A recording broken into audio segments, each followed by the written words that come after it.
Dimension in sports. Turn to WCCO's Mark Rosen.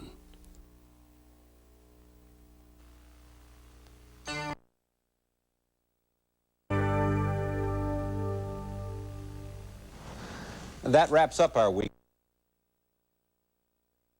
Valued piece of modern-day machinery, the automobile.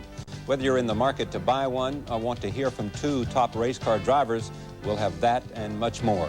Later in the week, singer Dionne Warwick putting her time and music behind the fight against AIDS. And where do you go after winning the ultimate? A look at the future with an Olympic gold medalist, figure skater Brian Bottano.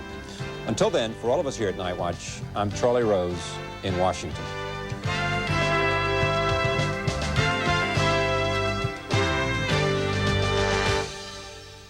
This is CBS. Donahue. Weekdays on Channel 4.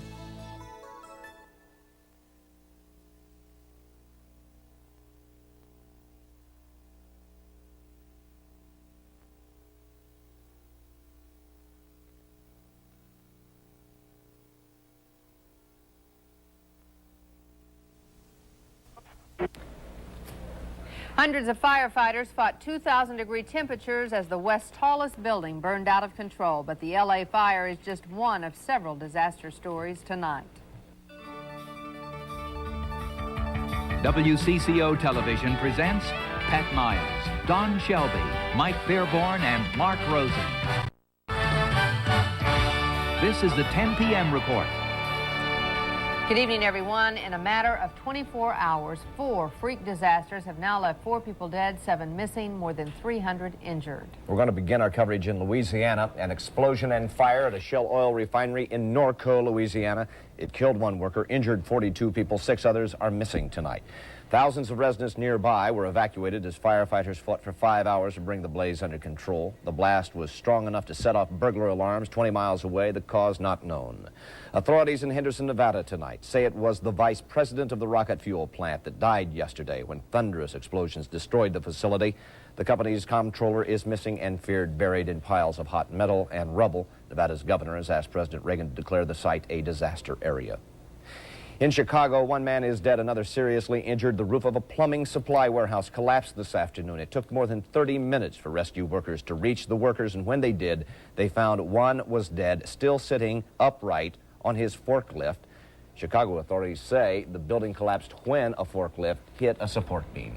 Now, that spectacular blaze in Los Angeles had happened about this time last night in LA's first interstate bank tower, the tallest building in that city. The fire raged through 5 floors of the 62-story office building. It killed 1 person, injured more than 40 others. The fire was so hot, windows exploded, red-hot glass shot to the streets below.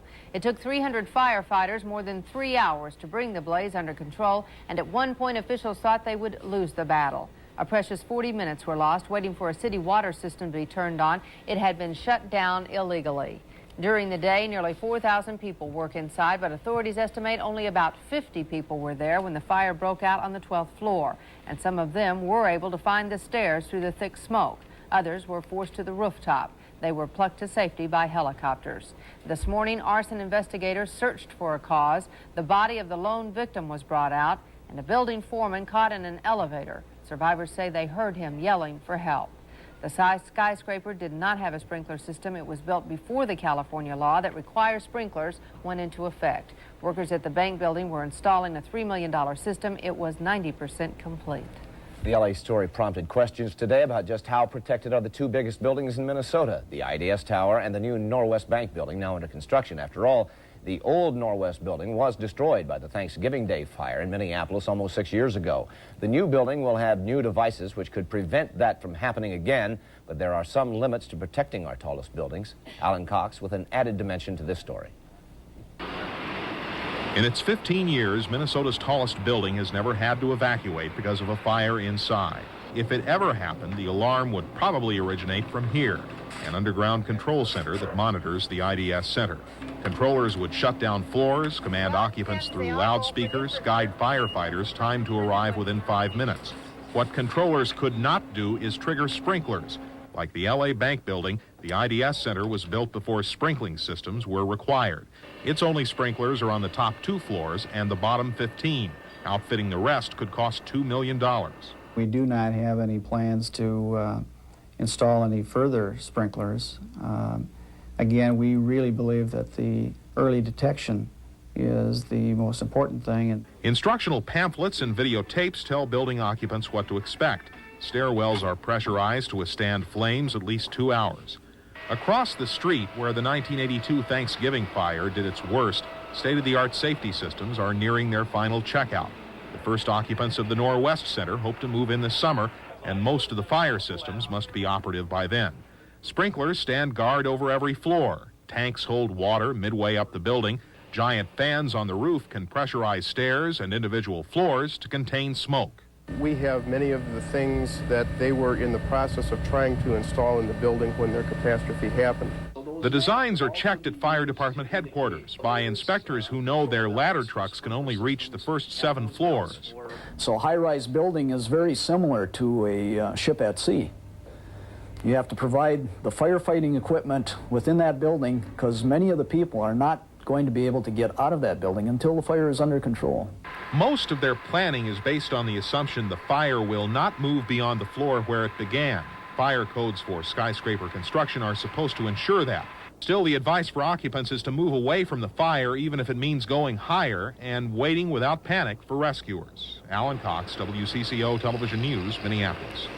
Any building over 7 stories, which has gone up in this state since 1980, must have a complete sprinkler system. There is more trouble for the Oscar Roberts concrete plant in Brooklyn Park. Fire broke out early today in the rubble created last week when part of the building collapsed, killing 1 worker. The building has been condemned and workers were cutting it apart with torches. Authorities say one of those torches may have ignited the fire. No one was injured in today's blaze. A 1-year-old girl is in satisfactory condition tonight at the Hennepin County Medical Center. The baby was taken there last night suffering from convulsions. During routine tests, traces of cocaine were found in the infant's blood. A nursing supervisor says the convulsions could have been caused from the baby's high temperature. Her mother is being held at the Hennepin County Jail on probable cause child neglect.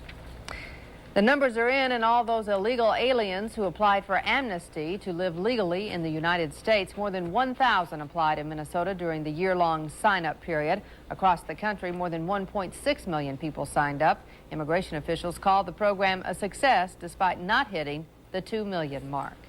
Dry conditions in Minnesota aren't just causing problems in forest and on farmlands. Urban lawns are drying up too. It is not quite the Dust Bowl, but trees, shrubs, and soil are in need of a good soaking rain. Many worried homeowners are seeking advice from the University of Minnesota's Extension Office. The experts there say if it grows, water it. But the demand for water in Robbinsdale has forced that suburb to impose a voluntary ban on watering that could be extended to 24 hours a day, unless nature, of course, offers some quick relief.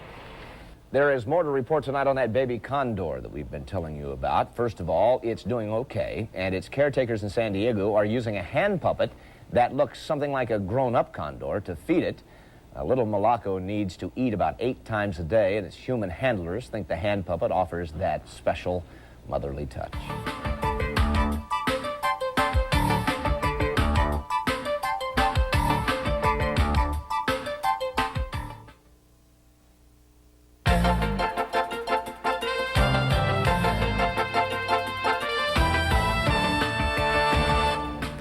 Tonight in Dimension, Teach Your Children. Our series looks into the debate about whether preschool-age children should be taught any serious subjects.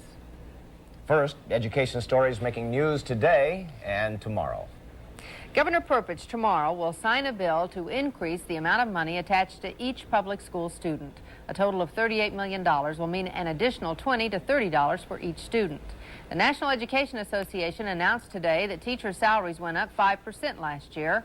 Alaska paid the most, more than $40,000 a year. South Dakota the least, less than $20,000 on the average. Minnesota teachers fall just about in the middle, 25th. The average salary here, $29,600 each year. Now, teach your children. Tonight, very young children. More and more parents are sending their kids to preschool for all sorts of reasons. An alternative form of daycare, perhaps, a jump on their academics, or a way to let children explore and develop a love for learning. What about learning, structured learning for children under 5? As it goes in popularity, educators are arguing about whether it is right. Colleen Needles takes us inside preschool education and the debate surrounding it. Okay. Ok, Edmond, ouvre les yeux. Qui a le furet? Mademoiselle Denise. Moi? French. It's become child's play for 3- and 4-year-olds, the standard in many preschools, including this one, Lake Country School in Minneapolis. Jean, c'est l'heure maintenant pour la classe. French is one of the few requirements at this Montessori school. For the most part, the children map out their own day. This book is about the elves and the shoemaker. Which of these would you like to choose? Reading and writing are options, but so are the everyday tasks adults take for granted. Look, the cloth is still messy and I already washed it. Then wash it again. The program is designed to help children explore their world. By design, it is not academic, for good reason, officials say. I understand there is pressure out there for us to become prep schools for prep schools, and I think that's an atrocity to child development. Still, any preschool must be somewhat structured. Here, the children must put away the materials they use, and their activities are called work. The rules seem harmless, but some educators believe any preschool that isn't play-oriented is too stressful for little ones. It bothers me when I see it because I realize that it's detrimental. It's not only just frustrating them at the time, it's taking away from some of the years when they really could be having some fun. Lois Engstrom from the State Department of Education says some recent studies about academic preschools support her fears. What they found over the course of the number of years was that actually doing that causes some of the same negative effects that most preschools are trying to prevent. You start to get children who dislike learning, and so you start to see delinquency. Ruth MacGyver, a kindergarten teacher for 17 years, shares the concern. I just feel kids are going to be in school so long. Why put them under the unneeded situation of having to achieve any earlier than what they have to? Are we expecting too much from preschoolers? Quite honestly, my own sense of these environments is just the opposite, that these children are freed from stress. In fact, this is the place where they can get out from the rat race. So how do parents decide what is best for their children? Everyone's advice: ask questions. Just remember, there are no easy answers, just lots of opinion. The base of what we do is to allow that child freedom and to allow them to be feeling respected and loved and valued, and that's not stressful. Before you go into a program, you want to see how they deal with the child as a whole, not just do they give them the languages, do they give them the math, the reading. Maybe that isn't so important at age 3 or 4. Right or wrong, preschools keep starting children at younger ages. Now, some accept them when they are 1.5 years of age. Now, on to our test questions, which are some pretty harsh reminders of all those things we had to learn and are still supposed to know.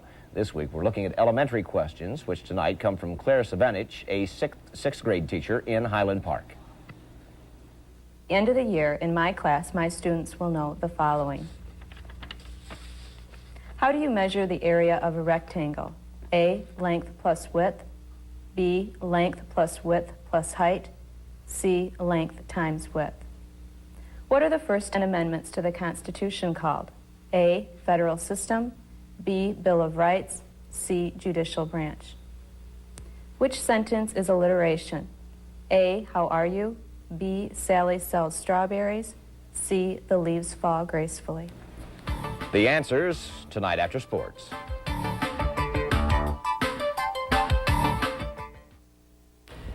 Well, as much as I am loving the weather, we do need some rain. We do. It's coming. We can see it on the horizon. Oh, out you there. can? Okay. Yeah. This weekend, right? I think so. Probably pretty good timing, right?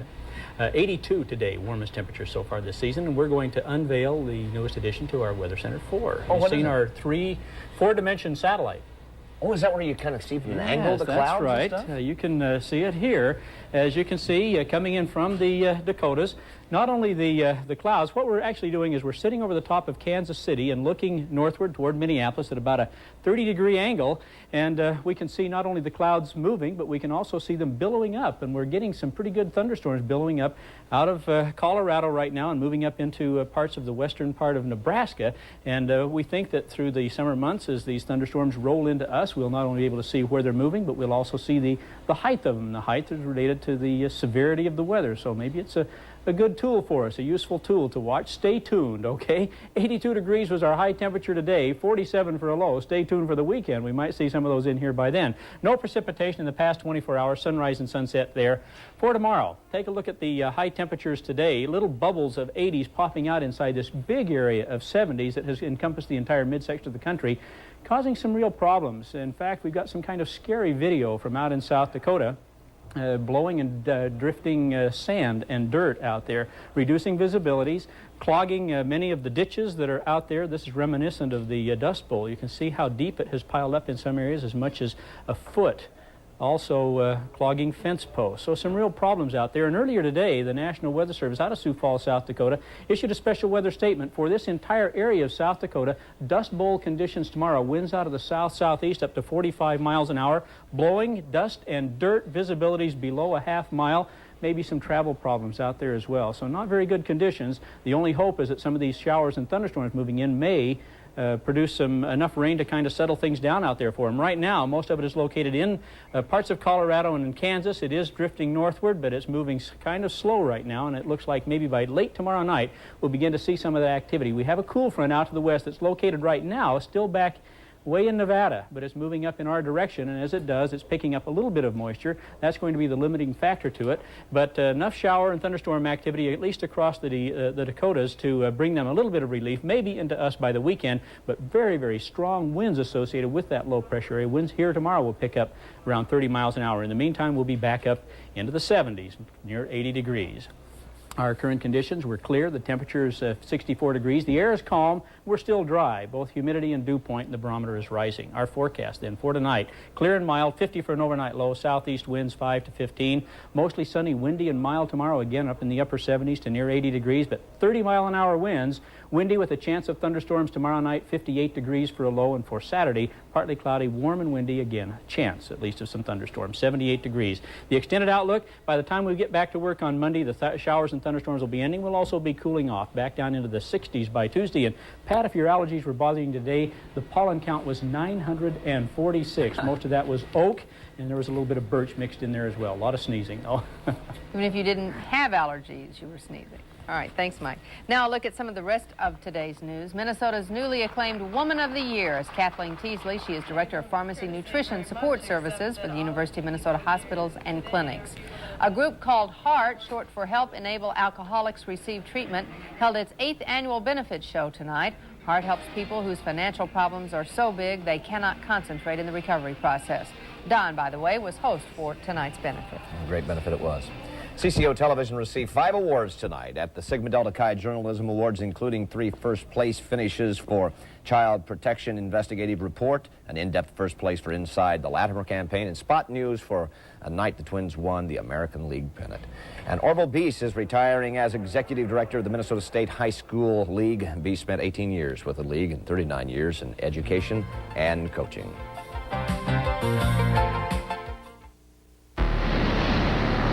Papa Bear, this is Wolverine, incoming bogey. Roger, Wolverine, I've got radar contact. Wait, 2 bogeys. You have visual ID? Negative, Wolverine, I do not have visual contact. I can't see them.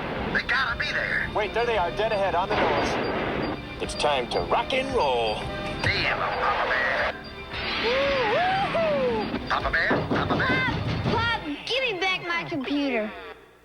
Let your imagination soar with flight simulators from B. Dalton Software, etc. The 1988 Chevy Corsica 5-passenger sedan performed so well, 99% of its owners would recommend it to a friend. And the 1% who wouldn't, probably keeping a good thing to themselves. As an aerodynamic sports sedan, the Chevrolet Corsica is a lot of fun to drive. But now that Chevrolet has made it possible to save up to $1,700 on one, Corsica is also a lot of fun to buy.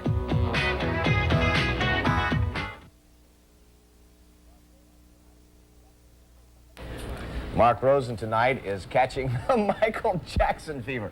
What has this got to do with sports? He's left us to go at the concert at the Met Center. This guy, Rosen. We should have thought of this. Well, he brought along Denise, his wife, who incidentally booked Michael Jackson, then in the Jackson 5, to play at her high school prom in Gary, Indiana, if you can believe it. Mark? It was a big reunion of sorts, Don and Pat. I thought the North Stars were playing the Edmonton Oilers here. That's why I have Lou Nanne, president of Met Center, here. And lo and behold, Michael Jackson's here. What a surprise. And Louis, I'm going to talk to you about great athletes we've seen here at the Met Center. Of course, Michael Jackson, just another great athlete to visit here. He was called the Michael Jordan of the entertainment world this morning by the newspaper critic. Michael Jordan, of course, fills arenas around the country with his acrobatic moves on a basketball court. He recently signed a long-term $28 million contract, which is pocket change to Michael Jackson.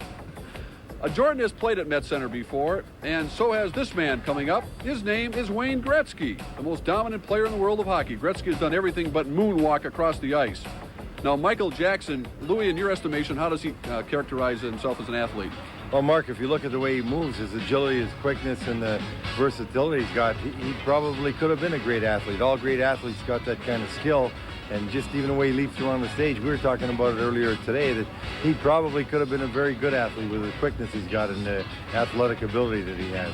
Now, Louis, I know you're happy to be here and watching this concert tonight, but let's face it, you'd much rather be watching the North Stars playing the Edmonton Oilers right now. But it's been a while since the North Stars have been this far, playing in this nice weather in the month of May during the Stanley Cup playoffs. Of course, it's been 1983-84. You made it in the semifinals. You made it in the finals 1980-81. You've been out of the playoffs the last 2 years. What's going to happen? Well, fortunately for us, we have only one place to go, and that's up. I think that we should be a better hockey team. Hopefully, our people that we had injured last season are going to come back healthy, and the people that we've added and are going to add are going to be enough and sufficient enough to get us a long way up. It's been 4 years, as you said, since we've been here in the semifinals. I don't think it's going to take us 4 years to get back there. You've signed some players to pretty big contracts. How would you like to sign Michael Jackson to a contract? What's he pulling out of here in 3 nights? Well, a lot more than our players, but if you just do $22.50 times 18,000 tickets, you can figure that out over 3 nights. I think, you got to be about $1 million gate, I would think. I'd like to be his agent. I certainly would. Any part of that group, I think, is going to be paid very handsomely the way they work. But they only do 35 nights a year, and we got them for 3, so we're real happy about it. Louis, get back inside, watch the rest of the concert. I want to see him moonwalk back in there. Okay, Mark. Get out of here, you knucklehead. Lou Nanne, Minnesota North Stars. Moving right along, we're talking about Wayne Gretzky of the Edmonton Oilers. On the subject of hockey and great athletes, he is in action tonight for the Edmonton Oilers. The great one has scored only 5 goals in the playoffs, but he has 16 assists, a total of 21 points in 20 games. That one there tied the score at 1 in the second period. Mark Messier tipped in the Gretzky slap shot on the power play after 2 periods. It's Detroit 3 and Edmonton 1.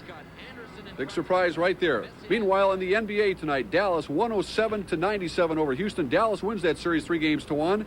And speaking of the Chicago Bulls and Michael Jordan, they lost to Cleveland. That scored 97-91. Earlier, we talked about Michael Jackson being the Michael Jordan of the music biz. Well, Michael Jordan is the Michael Jackson of the basketball business. Jordan scored 44 points in a losing cause tonight for the Bulls. That series tied at 2 games apiece. Well, moving on to baseball. The Twins and the Orioles, maybe it's a good thing for the Twins. They were rained out the way things have been going for them. They were rained out in Baltimore tonight, so they will make up that game next time Minnesota travels to Baltimore. Meanwhile, in the American League tonight, actually this afternoon, Oakland over Toronto. That score 8-5. Oakland A's now the big lead, 10.5 games over the Twins. Boston 16-3 over Chicago. The Yankees 5-3 over Kansas City in the 7th. Detroit shutting out California 4-0 in the second inning. Cleveland, Seattle scoreless in the third. In the National League, Cincinnati, and there's the Milwaukee 9-1 score over Texas. In the National League, Cincinnati 10-4 over Philadelphia. Montreal 4-1 over Atlanta. Houston and the Mets postponed. Glorious night out here at Met Center. I know Lou Nanne would have rather watched the North Stars play the Edmonton Oilers, but I'm happy to see Michael Jackson. Thank you. All right, you'll have to tell us all about it tomorrow. You have to tell us how you got that done, Mark. All right. Yeah. Now, up next, a device that could save a lot of marriages and the answers to our education quiz.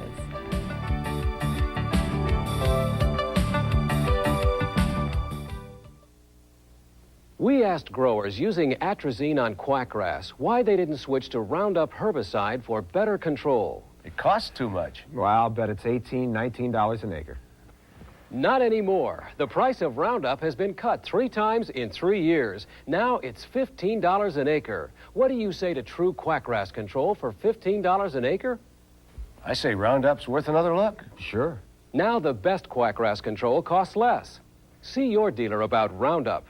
Spruce up your kitchen and save with medallion cabinets from Menards. Our entire medallion line is on sale now. Over 20 door styles plus beautiful options for that custom touch. Save on the banner sink of your choice, too, like this quality heavy gauge stainless steel sink with lasting luster finish, now just $44.88. And you can register free to win a Coleman Sequoia camping trailer this week during Menards Spruce Up sale. America's heartland at Menards. So, Odie, what's new? What's new? What's new? There's a new Toyota store in Burnsville. So what's the big deal? Don't they sell cars like everyone else? Nope. They don't sell cars? No, dummy, they sell Toyotas. All right, Toyotas like everyone else. Nope. Now, wait just a minute. There's a new Toyota store in Burnsville. That's right. And they sell Toyotas. That's right. Like everyone else. That's wrong. Odie, what's the difference? Now, $500 to $1,250 cash back on new Toyota cars and trucks. Walter Toyota, Buck Hill Road, call 435-8200. Did you say that? Oh, here it comes. Okay, is it time? Are you ready? Yeah. Okay, now dream about Hawaii, Mexico, Walter's New World. Okay, now what? Write down this prefix number. Got it. Now what are you going to do? I'm going to listen to Charlie Moon and Roger Erickson tomorrow morning at 8:30 on WCCO Radio. And if this prefix number and the 4 digits we give you on WCCO Radio match your home phone number, you can stop dreaming. Because you could be bound for paradise.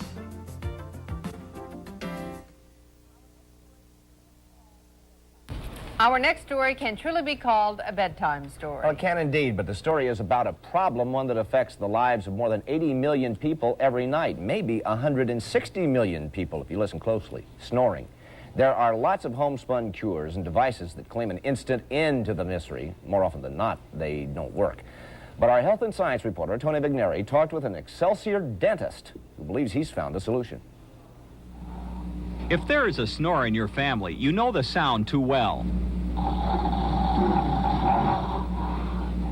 Most people don't want to admit they snore, and if they do, there's not much they can do about it. I've had a snoring problem for many years, and at one point in time saw a nose and throat specialist and found out that only a long, involved, very, very expensive surgery could correct the problem that I have. Ev is being fitted for a special mouthpiece that will open the air passage in her throat a bit more and stop the snoring. The principle behind this is that we want to move that tongue, reposition the tongue, and then we want to move their jaw or mandible forward a little bit, and that's going to open the airway, not much more than that, and it's all it takes.